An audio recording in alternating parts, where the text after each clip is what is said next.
tempo para se atualizar e crescer profissionalmente? Estude à distância com Portal Educação. Escolha quando e onde estudar. São centenas de cursos online em todas as áreas.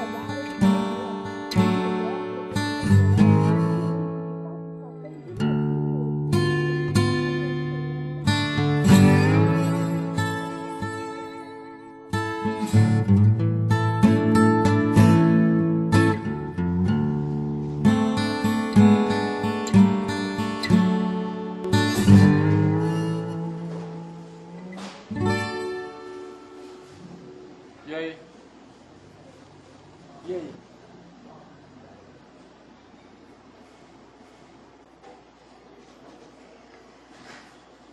O que você tá fazendo? Nada.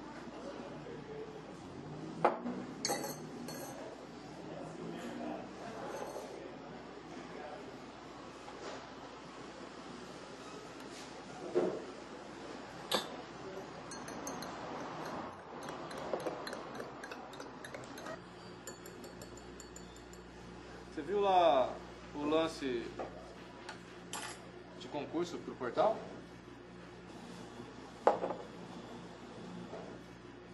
Concurso? É, pô, concurso. Tipo promoção? Não, pô, é curso pra concurso do portal.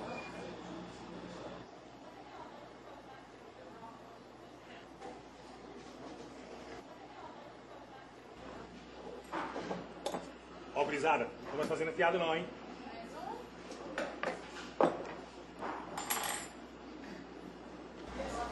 Mas esse portal aí tem curso de tudo mesmo, hein?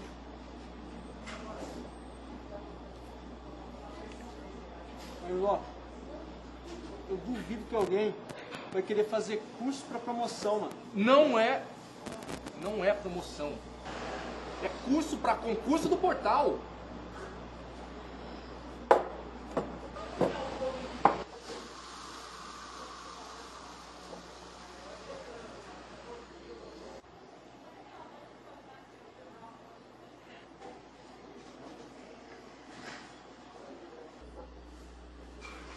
Mas olha, mano, esse negócio de prêmio, concurso, sorteio, promoção, é tudo a mesma coisa, cara. Mas que encanação com promoção que é essa? Hã?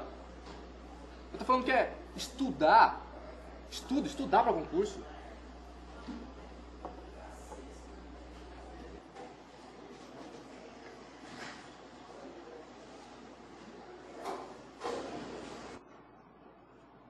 Complicado, hein, velho? Complicado isso aí. Estudar pra participar de uma promoção, isso eu nunca vi, não. Geralmente você manda uma carta e espera o sorteio. Tá difícil entender, hein?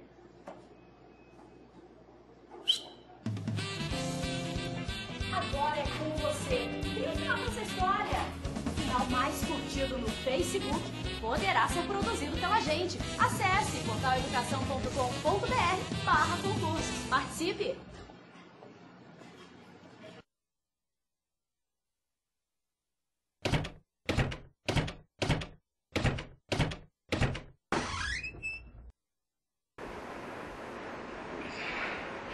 Olá, sejam bem-vindos ao Porta Palestras. Você sabe quando uma mania pode virar um transtorno obsessivo-compulsivo, conhecido como TOC?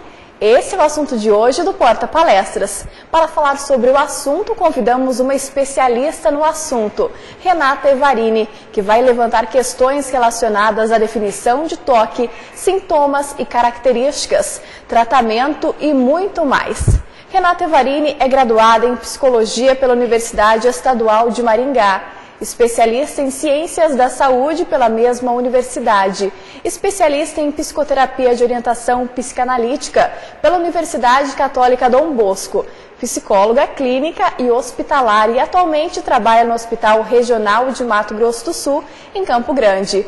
Antes de passar a palavra para a Renata, nossa palestrante, eu reforço que os participantes podem encaminhar as perguntas relacionadas ao tema no decorrer da apresentação, que no final a Renata irá respondê-las. Bom, Renata Evarini, seja bem-vinda ao Porta Palestras e tenha uma ótima apresentação essa noite. Eu agradeço o convite, né? E hoje, então, nós vamos falar sobre um tema que é tão antigo, uma patologia que é tão antiga e tão atual ao mesmo tempo, né? Desde a época de Freud, o transtorno obsessivo compulsivo, ele já escrevia e hoje a gente ainda vê como um tema muito atual. Então, o TOC, conhecido como transtorno obsessivo compulsivo, a gente escuta por aí das mais diversas formas, né? Como se fosse uma mania, comportamentos estranhos, estereotipados. A gente vai ver nessa palestra, então, seguindo o raciocínio do conceito, definição, e aí a gente vai ver um pouquinho dos sintomas, das características, a gente vai ver um pouquinho também das diferenças, né? Quando a gente pode dizer que é uma mania e quando é que se configura como uma psicopatologia mesmo, e abordar finalmente, então, a questão do tratamento. Bom, então, o transtorno obsessivo compulsivo é um transtorno mental, ele é caracterizado por pensamentos obsessivos ou atos compulsivos, repetitivos e persistentes. São acompanhados de intensa angústia e tomam grande parte do tempo do indivíduo e da sua rotina. Então, a gente vai ter duas situações nesse transtorno: as obsessões e as compulsões. Algumas vezes pode-se, no mesmo indivíduo, ele pode vir a desenvolver as duas, né, obsessões e compulsões, mas também pode ser uma ou a outra, né? Então, a gente vai ver nas definições dos dois manuais,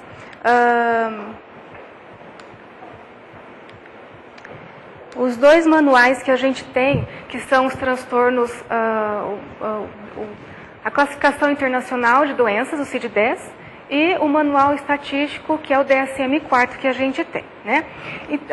Os autos mais comuns que a gente tem, que a gente conhece, que a gente vê no nosso dia a dia, é a lavagem de mãos excessiva, né? O ato de trancar a porta, conferir o botijão de gás várias vezes, e também alguns outros comportamentos estranhos, andar nos quadriculados e não pisar no meinho, né? Não pisar nas linhas, né? Então são alguns comportamentos muito estranhos que a gente percebe e que muitas vezes o indivíduo, mas na maioria das vezes o indivíduo, ele tem consciência e por isso sofre. Então no CID-10, que é o manual que a gente tem e que o psicólogo também pode usar, o TOC está incluído no bloco dos transtornos neuróticos relacionados ao estresse e somatofóricos. Então a gente vai ver lá o bloquinho do F40 ao 48, a gente vai ter um bloquinho específico dos transtornos obsessivos compulsivos, e a gente vai ter no DSM-4 também. A diferença entre um e outro é que no CID-10 ele está incluído nos transtornos neuróticos e no DSM-4 a gente está incluído nos transtornos de ansiedade, né? São dois manuais que a gente utiliza muito e que um é de origem norte-americana, o DSM-4, e o CID-10 de origem suíça. Por que ele está incluído nos transtornos de ansiedade, né? A gente considera como comorbidades uma patologia em que ela tem a presença de outras características de outras patologias também. Então, por exemplo, o transtorno obsessivo compulsivo é uma psicopatologia. Mas a gente vai ter dentro dele também alguns comportamentos, algumas características de ansiedade, e a gente vai ter também algumas características de depressão. É claro que a gente tem um diagnóstico diferencial em que a gente não vai considerar como as 3 psicopatologias, mas a gente vai ver características, sim, de pelo menos essas duas comorbidades, né? Ou seja, 2 morbidades, patologias relacionadas a uma mesma doença. Bom, então as obsessões, elas estão mais relacionadas ao nível do pensamento, né? O que seriam então? São ideias, são imagens, impulsos que entram na mente do indivíduo repetidamente de uma forma estereotipada. E eles causam extremamente muita angústia, né? Então são pensamentos muitas vezes muito estranhos, que o próprio indivíduo ele não tem controle desses pensamentos. Ele acha estranho, sente-se culpado, sente remorso, mas volta a sentir por uma dificuldade de ter controle. E isso em si acaba virando um ciclo vicioso e acaba gerando mais angústia ainda. Então esses pensamentos, geralmente, eles têm a ver mais com o quê? A gente separou aqui algumas categorias que a gente vê que são as mais conhecidas, né? Então, a preocupação com a sujeira e a contaminação é o principal delas, a principal fonte de pensamento que a pessoa tem.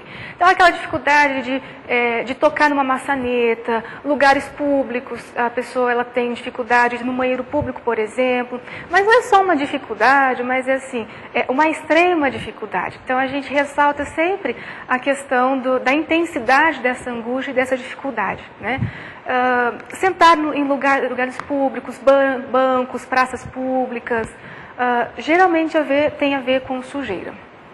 Contaminação, né? Medo de ser contaminada. A dúvida é um outro pensamento, né? Uma indecisão enorme.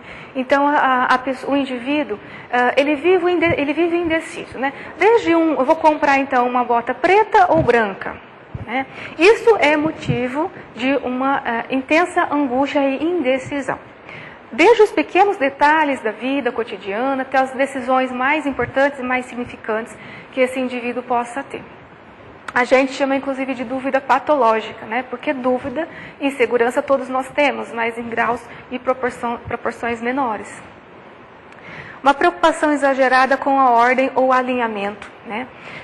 Então, tudo tem que estar bem classificado. Então, por exemplo, se no guarda-roupa, as roupas têm que estar sempre, vamos supor que ele decidiu por classificar por cores. Então, sempre vai os tons em rosa, depois vai passando para o lilás, depois para o branco, enfim. Ele é que vai...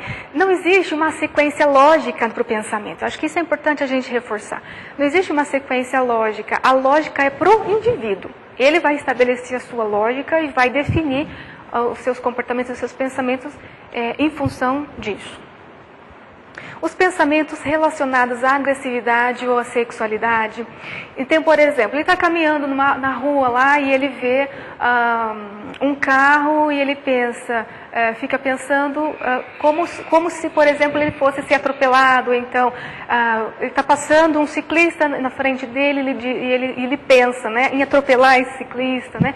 Por exemplo, aqui. São pensamentos que vêm independente da sua vontade. Os pensamentos supersticiosos, né? Superstição é uma das características extremamente comuns. As questões religiosas, né? Então, assim, é uma questão da moralidade, da supermoralidade, né?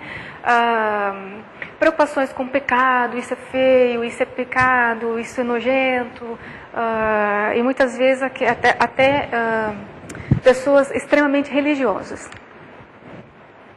Bom, as compulsões, elas estão mais a nível do comportamento. Então, aquele ato, ele parte para a ação. Enquanto na obsessão, só pensamento. Mas aí, partindo para a ação, é quando o indivíduo ele se sente empurrado a fazer certos atos dos quais se opõe e os considera ridículos e estereotipados, de uma forma repetitiva. Acho que a gente precisa destacar essa questão da forma repetitiva.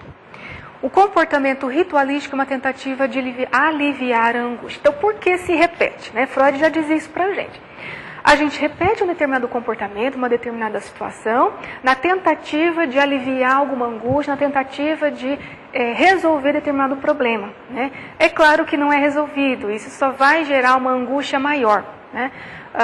Entretanto, a ideia que ele tem é isso, virando então aquele círculo vicioso que a gente já comentou. Que tipo de compulsões mais comuns a gente encontra?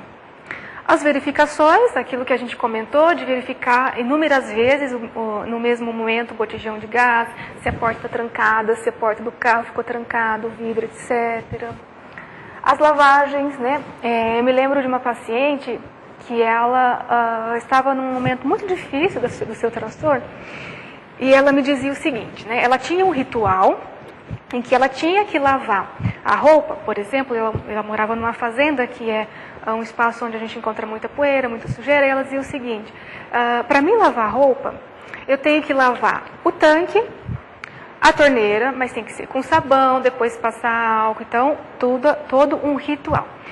Aí depois lava o balde, aí limpa o varal, aí limpa a máquina de lavar roupa, né? Só que assim, esse é um comportamento comum e necessário muitas vezes, só que a intensidade com que ela fazia isso gerava uma tal angústia que ela ficava praticamente o dia inteiro em prol desse serviço, né? Então a gente diz o seguinte, que ela me dizia o seguinte: se caiu uma roupa ali naquele tanque, ela tinha que tirar toda a roupa de novo, iniciar todo o ritual de novo. Então eu imagino tanto que se ia demorar, né? Então as pessoas, elas sabem disso, elas se dão conta desse nível de sofrimento que é, só que existe muita dificuldade, né, de controlar tudo isso, porque o medo de se contaminar era muito grande, né, é muito grande. A contagem, né, então conta inúmeras vezes, vai checar lá, por exemplo, se ela teve que fazer uma conta, por exemplo, né, então ela vai conferir inúmeras vezes essa conta se vai bater, uma necessidade de perguntar ou conferir, que a gente já conversou agora, então confirmar, né, então ela vai confirmar inúmeras vezes aquela instrução que ela recebeu, aquela ordem. Os rituais de previsão e simétricos, né? Tem que ter sempre uma simetria, uma ordem, uma organização. Guardar e colecionar, que também é um comportamento muito comum. Tem algumas pessoas que têm o hábito, a compulsão, melhor dizendo. O hábito é uma coisa, que é saudável. Mas algumas pessoas têm uma compulsão por guardar, por poupar. Então, poupar dinheiro, por exemplo. Então, essa pessoa, ela tem dificuldades, inclusive, de comprar uma comida, alguma necessidade até, com o intuito de guardar, porque vai precisar para o futuro. Então, essa necessidade de colecionar vem dessa ideia de que um dia ela vai precisar. Então, ela vai guardar dentro da sua casa objetos, muitas vezes extremamente inúteis, às vezes um eletrodoméstico quebrado, uma caneta que já não funciona mais, não escreve mais, né? Qualquer objeto que esteja quebrado, mau uso às vezes pronto para jogar no lixo, mas não.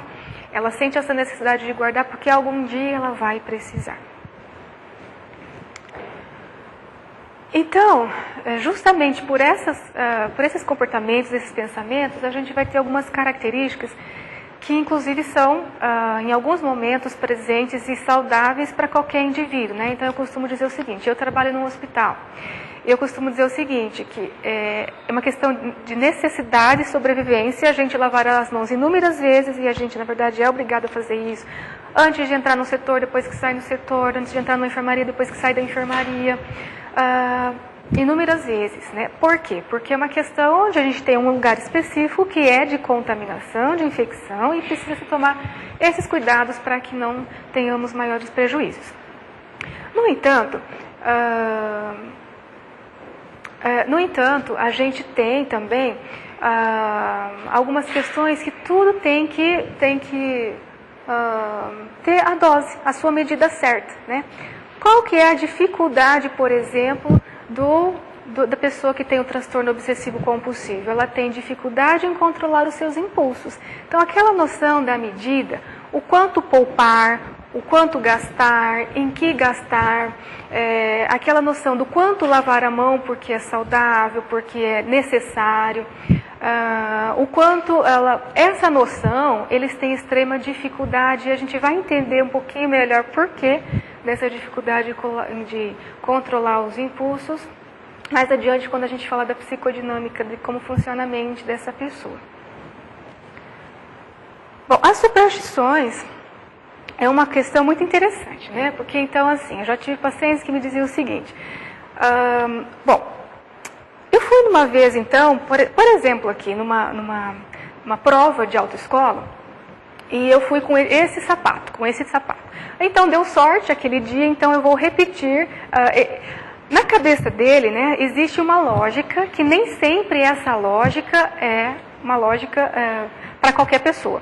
Então, essa pessoa me dizia o seguinte: então eu vou com esse sapato porque deu certo, então quer dizer que na outra vez vai dar certo também, né?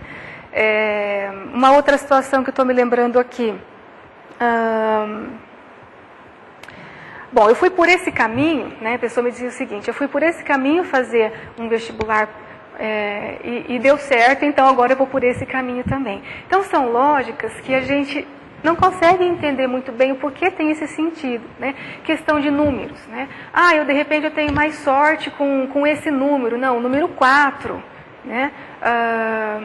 ela associa com alguma coisa dentro da experiência de vida dela, mas nem sempre isso vai...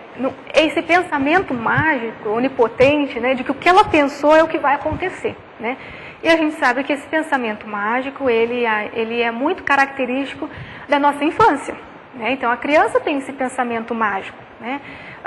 E tanto tem esse pensamento mágico na questão do TOC, do transtorno obsessivo compulsivo, que eles sentem-se muito culpados e depois vivem se penitenciando, né? Então, uma forma de repetir essa compulsão repetitiva, né? Então, repete para tentar aliviar essa angústia, não consegue, vem o remorso, a culpa, depois para castigar, então eu vou novamente repetir o mesmo comportamento como uma forma de penitência, né? Freud, ele dizia o seguinte, ele compara o transtorno obsessivo compulsivo com os rituais religiosos, né? Então ele dizia o seguinte, que as rezas, né? Então, por exemplo, rezar um terço, que são repetições de 10 Ave-Marias, né?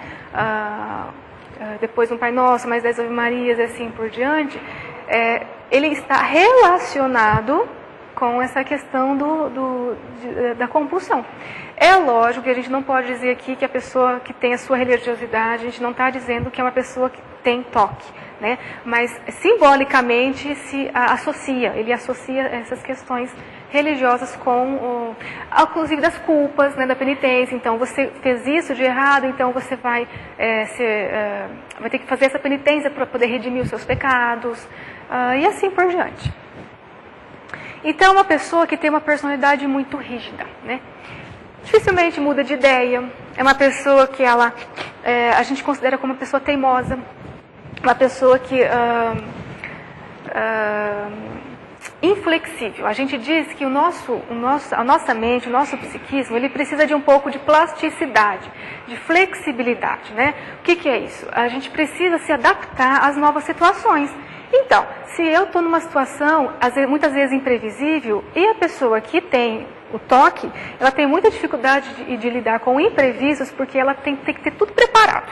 Então, se ela vem, por exemplo, para apresentar uma aula na faculdade, então ela tem que ter toda a sua preparação. É lógico que a gente tem que se preparar, isso é óbvio, né? Mas ela tem que ter todo um ritual, né? Porque se sair fora um pouquinho, ela já se desconcerta. Então, é uma pessoa extremamente rígida com seus pensamentos, né? Aquela pessoa que é super moralista, né? Que critica as pessoas, né? Que tem uma postura muito formal. Perfeccionismo e uma organização excessiva, né? Ou seja, pessoas extremamente detalhistas que precisam sempre ter essa ordem. As rotinas que a gente já falou, então, portanto, diminui a criatividade, a espontaneidade. Bom, com isso, então, ela vai ter uma lentidão para executar suas tarefas, né? Uma preocupação com os detalhes, uma pessoa que vai evitar o contato pessoal, vai se isolar um pouco mais. O humor, a gente costuma dizer que é uma pessoa extremamente emburrada, né? De tão certinha, formal, justiceira, acaba sendo chata, rabugenta, né? Que tem aquele senso de justiça. Freud, como é que funciona então a mente dessa pessoa? Freud dizia que os sintomas obsessivos, eles representam uma regressão ao estágio anal do desenvolvimento, sádico anal, caracterizado por conflitos entre agressividade versus submissão, limpeza versus sujeira, ordem versus desordem, controle versus descontrole. Ou seja, a gente tem a fase do desenvolvimento anal, que é lá por volta de 1 ano e meio a 3 anos de idade, que é do controle dos esfíncteres, onde a criança ela vai começar a aprender a ter os seus hábitos de higiene e vai sair das fraldas. É claro que a gente está falando de uma simbologia e de uma coisa que é inconsciente. Então, nessa fase onde vai se desenvolver depois no adulto e na criança também, porque ela também desenvolve toque, esse tipo de patologia. O superego desses indivíduos, eles são rígidos, né? A dúvida está, então, o ego ele vai atender a necessidade, os impulsos do id, que são os impulsos do prazer, ou vai atender o superego, que são as exigências moralistas, né? Por isso paira tanta dúvida nesse indivíduo. Então, a fixação a gente já falou nessa fase. Por isso, que mecanismos de defesa atuam nessa patologia? O isolamento, aquilo que separa a ideia do afeto. Então, por isso que muitas vezes a pessoa, esse indivíduo, ele se isola e fica evitando os contatos pessoais, né? O deslocamento, então ele vai deslocar a atenção para os detalhes, desviando do todo. Bom, se esse indivíduo, então ele tem uma tarefa para executar, ele vai pensar em cada detalhe de uma tal forma que ele vai desviar do todo, porque esse todo lhe causa angústia. Então, se ele está com a atenção voltada para uma situação, ele desvia o seu foco. A formação reativa, ou seja, ele se comporta de uma maneira, mas sente de uma maneira contrária. Então, aquele excesso de limpeza contra a tendência à sujeira. Se a pessoa gasta tanto tempo limpando, então ela está em contato com a sujeira. Então, a formação reativa é justamente esse mecanismo contrário, né, do sentimento contrário. Anulação retroativa. Então, as repetições na tentativa de apagar as fantasias sexuais ou agressivas. Então, eu vou repetir meu comportamento. O próximo comportamento é uma tentativa de apagar o anterior e assim por diante. É claro que isso não vai apagar e vai ser fonte de ansiedade. Bom, a gente está falando de alguma coisa patológica, de alguma coisa que é exagerada. Mas a gente também tem os traços de caráter, que são aquelas pessoas que têm algumas manias, alguns hábitos, às vezes são estereotipados, estranhos, mas que não têm a patologia. Então, são aquelas pessoas que têm uma estrutura de personalidade que tem algumas características do toque. A rigidez, por exemplo, no modo de pensar, uma preocupação com a ordem, com a estética, a dúvida, a impressão da incompletude no gesto, na ação. Sempre a sensação dessa pessoa é de que ela não está completa, de que falta alguma coisa, sempre no plano ideal. Então, a gente está falando de ter esses determinados sintomas, características que a gente apresentou até então. Alguns deles, eles são saudáveis dentro de um contexto e de uma medida correta. O que não é saudável? Quando é patológico? Quando a interferência ou limitação das atividades do dia, os comportamentos que consomem muito tempo, causam sofrimento ao paciente e à sua família. Então, perdeu mais de 1 hora fazendo todo o seu ritual no dia, a gente pode começar a pensar em patológico, sim. Bom, o tratamento desse transtorno, a gente tem basicamente a psicoterapia, né, e a medicação. A psicoterapia, medicação, claro, com acompanhamento psiquiátrico. Como a gente tem a presença de depressões, ansiedades, né? Tem um autor, inclusive, o TOC está dentro do quadro de uma estrutura neurótica da personalidade, que não é tão grave. Mas a gente tem também alguns autores que falam que o TOC, dentre os transtornos neuróticos, é aquele que se apresenta de uma forma mais regredida e, portanto, ele está mais voltado... mais lá no limitezinho de uma estrutura psicótica. Ele não é psicótico, mas tem autores, por exemplo, o Fênico, que diz sim que a pessoa que tem esse transtorno, ela é um psicótico em potencial. Ela pode vir a ser algum dia, como ela nunca pode ser também. Por isso é que alguns psiquiatras utilizam, eu não posso falar com propriedade da questão de medicamentos, mas alguns psiquiatras utilizam sim antipsicóticos, eles utilizam antidepressivos, ansiolíticos no tratamento do TOC também, né? Por que a psicoterapia, gente? Só o medicamento não resolve. Né? Por quê? Porque a pessoa ela tem que entrar em contato com esses sentimentos, ela tem que entrar em contato com essa dificuldade dos impulsos, dessas pendências que ficaram mal resolvidas lá nessa fase do desenvolvimento da pessoa, né? Para ela poder passar a ter um controle maior da sua vida, ela precisa passar a conhecer-se melhor, para ela poder, na medida certa, não ter tanto sofrimento. O sofrimento, a angústia que causa essa patologia é uma das principais dificuldades e motivos de queixas das pessoas que procuram, né? Então, muitas vezes, elas até reconhecem que é estranho, né? Mas enquanto está só no estranho, é uma coisa, né? A partir do momento em que essa pessoa passa a sofrer e viver em função disso, né, a gente diz que ele precisa ser tratado, né? São pessoas que, inclusive, são muito pontuais, né? Essas pessoas, elas precisam de um tempo maior elas são pontuais a ponto, né, de chegarem pontualmente, terem uma certa rigidez com o horário, rigidez com as suas críticas. Então, essa pessoa, por exemplo, ela em questões relacionadas à agressividade, né, supermoralistas. Então, é nesse nível que a gente procura tratar essa pessoa. Cada pessoa, cada profissional, melhor dizendo, ele vai desenvolver o seu tratamento de acordo com a sua linha teórica, né? Então, não tem como a gente falar que determinada linha teórica é mais eficaz do que outra. Na literatura, a gente encontra, sim, que atualmente a terapia comportamental cognitiva tem tido grandes publicações e resultados muito significativos e importantes, né? Mas a gente sabe que qualquer linha teórica que o profissional, desde que ele tenha um aperfeiçoamento, desde que ele saiba o que ele está fazendo, desde que ele saiba os seus, vamos dizer assim, onde ele quer chegar com os seus objetivos e não fuja disso principalmente, né? Então, qualquer uma delas é acertada. Bom,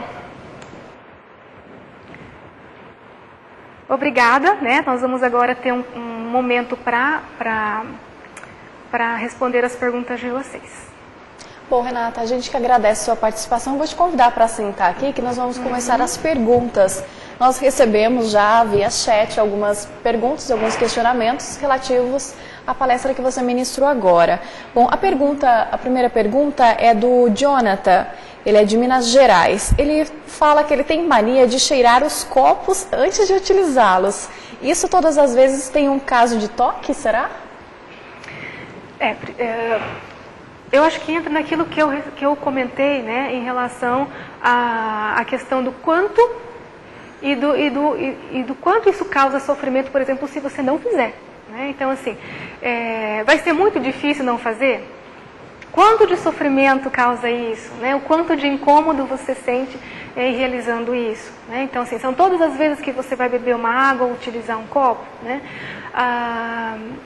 Como foi explanado, a questão da intensidade, da frequência e do grau do sofrimento, isso é muito individual e particular. Manias todos nós temos, né? Rituais muitas vezes também nós temos no nosso dia a dia, né? Uma sequência de atividades que a gente se programa para fazer e vai fazendo conforme aquilo, e muitas vezes a gente não gosta muito de sair daquilo, né? Mas não necessariamente a pessoa vai desenvolver um transtorno obsessivo compulsivo só por conta disso. Bom, agora a pergunta é da Alessandra, ela é de São Paulo. Ela está falando que algum tempo atrás ela tinha mania de olhar o gás da cozinha e diversas vezes para saber se estava fechado. Aí ela percebeu que essa mania e diagnosticou também como um possível toque. Ela está certa disso? E como que ela faz para poder parar com essa mania? Para parar, a gente precisa de ajuda, na verdade, né? Quando a gente identifica que é alguma coisa, então, que está muito além das nossas forças e muito além do que só uma simples mania, algum hábito, né? A gente precisa, sim, procurar uma ajuda profissional. A gente diz que sozinho é muito difícil, né? Porque a pessoa ela se dá conta do seu sofrimento, mas ela não se dá conta do que está por trás disso. Então, na psicoterapia, ela vai começar a perceber, né? E vai poder ter contato, poder perceber que a gente tem contato, sim, pode ter contato, sim, com a sujeira, sem necessariamente a gente vai se contaminar, né? Então, com uma ajuda profissional, isso é muito mais tranquilo, né? A pessoa ela vai poder saber, não só reconhecer, que é o primeiro passo, mas poder lidar com essas questões, né? Agora a próxima pergunta também vem de Minas Gerais. A pessoa ela tem uma mania de ficar saindo de casa e fechar a porta. Depois ela sempre volta para verificar se a porta está realmente fechada. Isso é considerado um toque? Ele também quer saber como que ele pode evitar. Eu entendo que essas três questões primeiras, né, elas estão todas relacionadas à mesma situação. É uma questão muito individual e eu penso que assim, né, só por uma questão a gente considerar um diagnóstico, fechar um diagnóstico como toque. Porque quando a gente retoma lá os nossos manuais, na literatura, a gente vai encontrar que isso precisa, por exemplo, ter... o CID-10, ele coloca do que pelo menos 1 hora por dia tem que gastar com isso, né? Então, assim, se em 1 hora por dia, todos os dias, você tem que conferir essa porta, é a porta, né? Conferir a porta, isso, Se você não conferir isso, você não consegue realizar suas outras atividades, você não consegue sair para o seu trabalho tranquilo. Aí você vai para o seu trabalho, fica pensando nisso, né? Então a gente pode diagnosticar como toque, né? Por outro lado, precisa de uma avaliação que eu entendo que só um profissional mesmo pode realizar e te ajudar. Bom, agora a próxima pergunta vem do Fábio. Ele está até colocando aqui que ao diagnosticar o toque, qual a melhor maneira de orientar a família? Ele está falando assim porque é um alívio e também dor e angústia que a família acaba passando, né? Visto que todos sofrem e precisam trabalhar isso juntos. Muitas vezes é a família mesma quem procura essa ajuda, né? Então, às vezes, por exemplo, uma criança, né? A criança também pode ter um toque. Essa pessoa, essa criança, bom, é adulto, adolescente, aí independente da idade.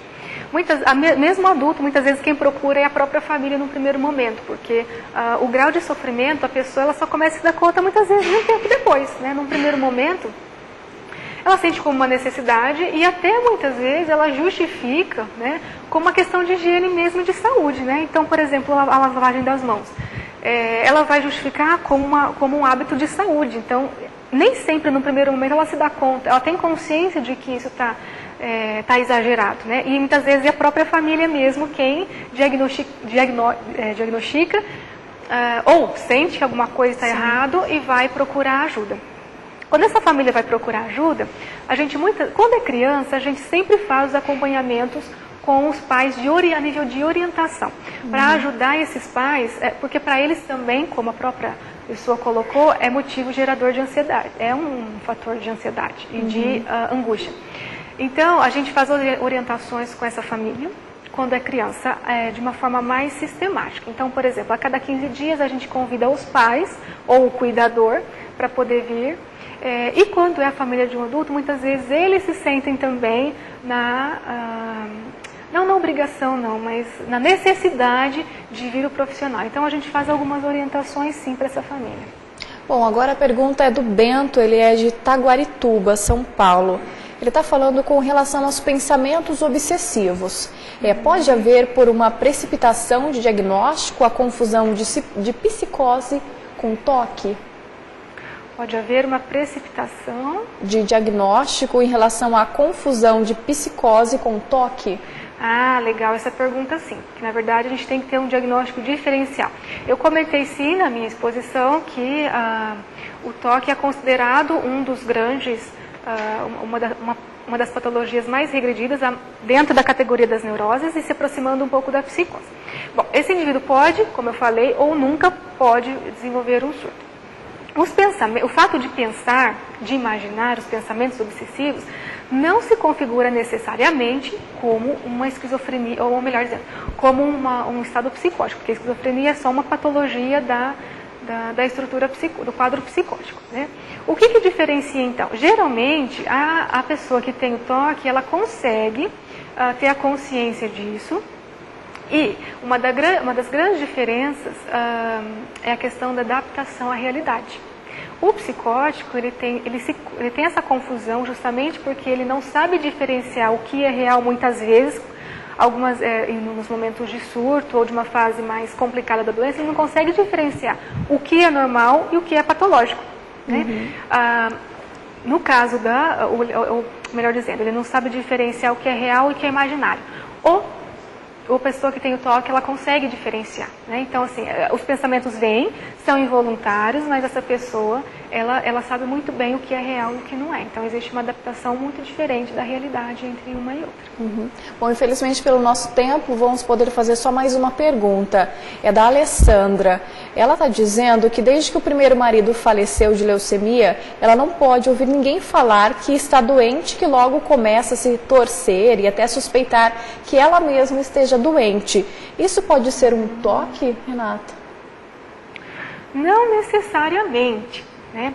A gente sabe sim que alguns dos pensamentos e comportamentos, eles estão sim relacionados à questão do corpo e saúde.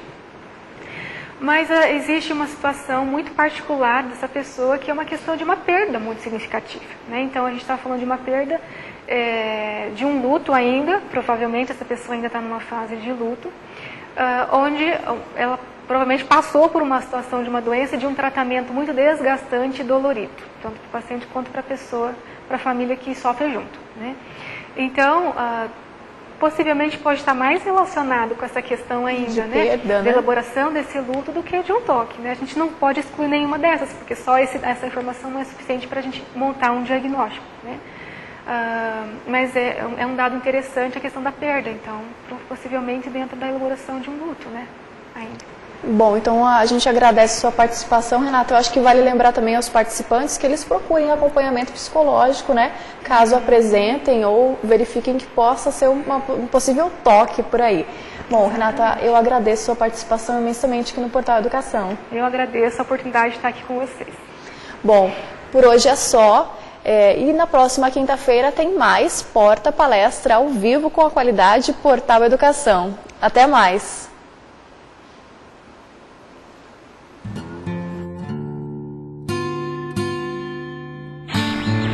Tempo para se atualizar e crescer profissionalmente? Estude à distância com Portal Educação. Escolha quando e onde estudar. São centenas de cursos online em todas as áreas.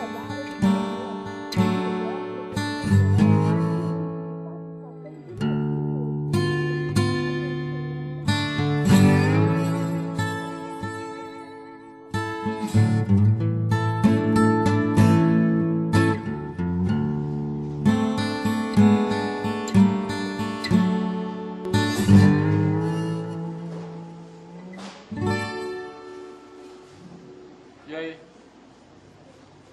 E aí?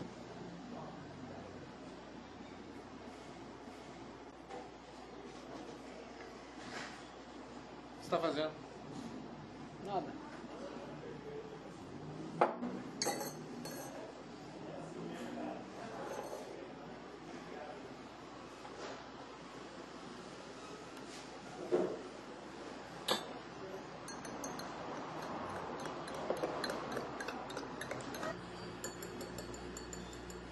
Você viu lá o lance de concurso pro portal?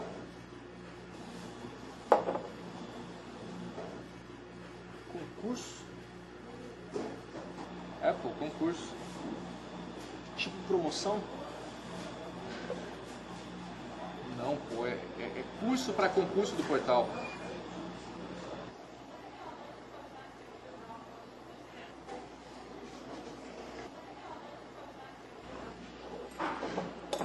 Ó, gurizada, não tô mais fazendo piada não, hein?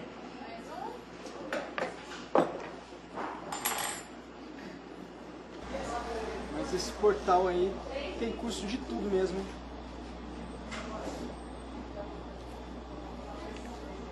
Mas, ó, eu duvido que alguém vai querer fazer curso pra promoção, mano. Não é promoção. É curso para concurso do portal.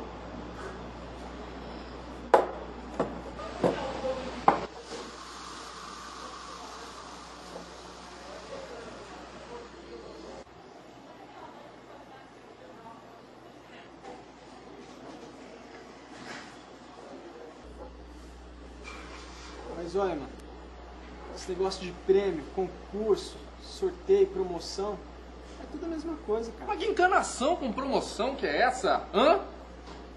Eu tô falando que é estudar. Estudar para concurso.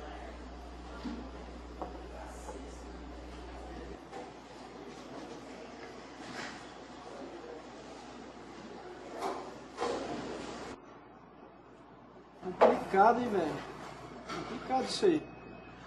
Estudar pra participar de uma promoção, isso eu nunca vi, não. Geralmente você manda uma carta e espera o sorteio.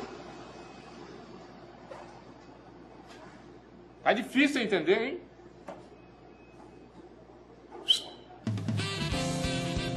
Agora é com você. E o final dessa história? O final mais curtido no Facebook poderá ser produzido pela gente. Acesse portaleducação.com.br/concursos. Participe!